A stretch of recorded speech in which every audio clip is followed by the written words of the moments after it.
લોકસભા ચૂંટણીમાં કોંગ્રેસ નવો અખતરો કરી શકે છે। કોંગ્રેસ દમણ દીવ બેઠકથી પ્રિયંકા ગાંધીને મેદાને ઉતારી શકે છે। દમણ દીવ બેઠક પર પ્રિયંકા ગાંધીને ઉતારવાનો ઘડાઈ શકે છે તકતો। દમણ દીવ પંથકમાં પ્રિયંકા ગાંધીના નામની જોરદાર ચર્ચા। દમણ દીવ કોંગ્રેસના પ્રદેશ અધ્યક્ષ કેતન પટેલ દ્વારા આ દાવો કરવામાં આવી રહ્યો છે।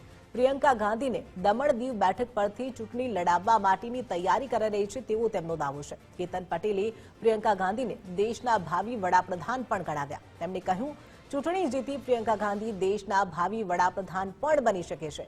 પ્રિયંકા ગાંધી ચૂંટણી લડે તો ગુજરાતના સમીકરણોને પણ અસર થશે। દમણના કારણે દક્ષિણ ગુજરાતની બેઠકો પર પણ કોંગ્રેસને ફાયદો થશે। દીવના કારણે સૌરાષ્ટ્રની બેઠકો પર પણ અસર થશે તેમ કેતન પટેલે કહ્યું હતું।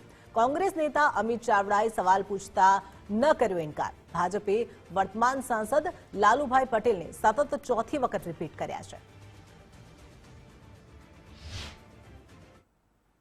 રાહુલજી માટે આખા દેશમાં લોકોમાં ખૂબ પ્રેમ છે, આદરભાવ છે અને એ રાહુલજી ને પ્રિયંકાજી દેશના જે યુવાનો માટે, મહિલાઓના અત્યાચાર સામે, ખેડૂતોના હક અધિકાર માટે, દેશના લોકો માટે જે સંઘર્ષ કરી રહ્યા છે, લડી રહ્યા છે, એનાથી લઈને બધાની અપેક્ષા હોય કે રાહુલજી અમારે ત્યાં ચૂંટણી લડવા આવે, પ્રિયંકાજી ચૂંટણી લડવા આવે, પણ નેતૃત્વને ક્યાંથી ચૂંટણી લડવી કે લડાવી એ કોંગ્રેસનું હાઈકમાન્ડ નક્કી કરતું હોય છે ને કોંગ્રેસનું હાઈકમાન્ડ નક્કી કરશે એ મુજબ પ્રિયંકાજી કે રાહુલજી કે બાકીના નેતાઓ ચૂંટણી લડશે।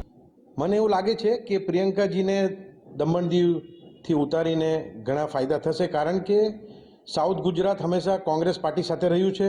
તેમજ દીવ તરફ વાત કરીએ તો જે દીવનો આખો વિસ્તાર છે, કાંઠા વિસ્તાર છે, જુનાગઢ વિસ્તાર છે, એ બી કોંગ્રેસ સાથે રહેશે।